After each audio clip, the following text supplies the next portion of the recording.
Ever set up a no-heater tank, add a few easy aquarium plants, and then watch them melt like they forgot they were supposed to be hardy? Yeah, cold water does that to people. At first, nothing dramatic happens. The plant just slows down. No new growth, fading leaves, tired stems, and suddenly you start thinking, maybe this tank is just too cold for plants. But here's the truth. Cold water usually isn't the killer. It puts the whole tank in slow motion. And if you choose plants that need the system to move faster than cold water allows, they melt. So today, I'm counting down 10 aquarium plants that won't melt in cold water. These are plants built for no-heater tanks, room temperature aquariums, goldfish setups, and slow systems. And if you watched our warm water plant guide before this, welcome to the other side. Hot tanks burn plants out. Cold tanks make the whole system move like it hit the snooze button. Number 10. Amazon sword. Amazon sword is a big root feeder, and that's exactly why it can work in cold water. As long as you don't expect tropical tank speed from it, it can survive cooler room temperature tanks, but don't expect tropical growth. In cold water, it becomes more like a slow-moving tank. That root-based strategy gives it a stable food source, even when the rest of the tank slows down. The mistake is putting it in cold water with no root tabs and saying, "This plant doesn't work." No, you put a root feeder in low gear and forgot to feed the roots. Number 9. Cryptocoryne Wendtii. Crypts look calm, grow slowly, and then one day melt just to test your commitment. But crypt melt doesn't always mean failure. A lot of the time, it means adaptation. That matters even more in cold water, because cold water slows the plant's transition into a new system. If your crypt melts in a no-heater tank, don't rip it out and declare the tank cursed. Check the roots. The beginner mistake is panic. More light, more fertilizer, moving the plant, trimming everything. Suddenly, one adjustment becomes 7 new problems. Number 8. Vallisneria. Vallisneria looks simple. Long green leaves, runner growth, classic background plant, and in the right cold water tank, it can work. But it may not explode with growth the way people expect. In cold water, it takes its time. That doesn't mean it failed, it means the tank is moving slower. Vallisneria survives because it feeds through the roots and spreads through runners, but it needs consistency. And with goldfish, anchor it well. They may tug, chew, uproot, or redecorate because apparently they have opinions. Number 7. Bolbitis. Bolbitis is not the plant beginners usually think of first, and that's why it's useful. It doesn't try to grow fast or show off. It just attaches to hardscape, stays tough, and keeps going while the tank moves slowly. That makes it a good fit for cold water tanks, especially goldfish setups where substrate plants may get pulled up or pushed around. What people usually miss is that Bolbitis should be treated like part of the structure, not like a stem plant. Attach it to rock or driftwood, give it moderate light, and let it settle. Bolbitis is not a speed plant, it's a stability plant. Number 6. Marimo moss bull. Marimo is basically the aquarium version of a quiet old man sitting in the corner who has seen everything. Technically, it's algae, not a traditional plant, but in cold water tanks that actually works in its favor. Marimo likes cooler water, low light, and low drama. That's exactly why it fits cold water. It was never depending on speed in the first place, but set your expectations correctly. Marimo grows slowly, very slowly, painfully slowly. If you stare at it every morning waiting for visible growth, you're going to lose that staring contest. The mistake is treating slow growth like failure. It's not failing, it's just doing Marimo things at Marimo speed. Number 5. Anacharis, also called Elodea. Now, if Marimo is the slow one, Anacharis is the plant that actually brings movement. Anacharis is a cold water classic. It grows faster than many cold-tolerant plants, absorbs nutrients well, and can be planted or floated. That makes it useful when everything else in the tank feels stuck in slow motion. But goldfish also know that.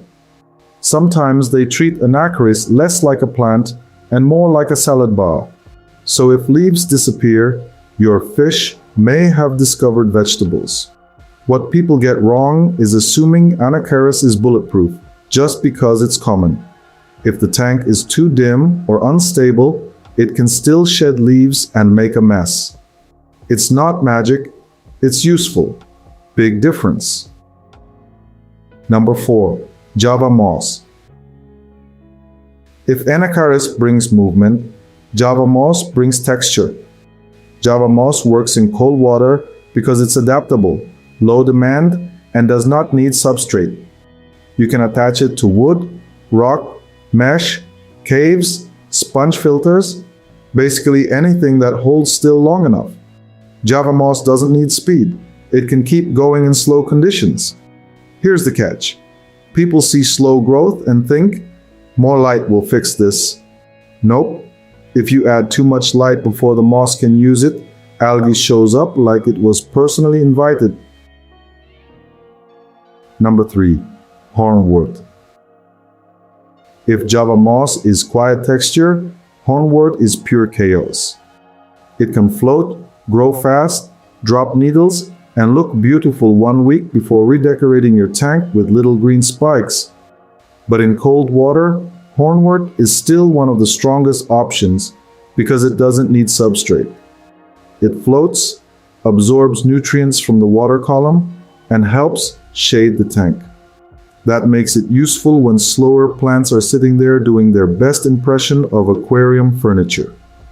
Hornwort is basically a floating nutrient sponge with commitment issues. It works, it just may not behave.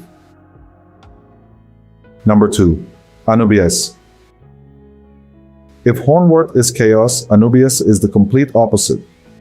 Warm tank, slow. Cold tank, slow. Low light, slow. Beginner tank, still slow. Anubias has built an entire career out of doing absolutely nothing quickly. And that is exactly why it works. In cold water, low metabolism becomes an advantage. While faster plants are trying to adjust, Anubias is sitting there like, no thanks, I'll take the slow lane. The thing to watch is algae. Because Anubias grows slowly, strong light can cover those leaves before the plant has time to respond. So give it shade, attach it properly, and let it be boring. Boring is good here. Boring means it's alive. Number 1. Java Fern. If I had to pick the safest cold water plant for most beginners, this would be it. Java Fern. Java Fern wins because it asks for very little and forgives a lot.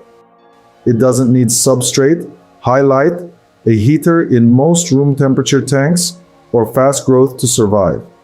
That's exactly why it works so well in a cold water tank. Now here is the one mistake that actually deserves a warning label. Do not bury the rhizome. This is where people lose Java Fern and then blame the temperature. When you bury the rhizome, the plant doesn't just struggle, it rots.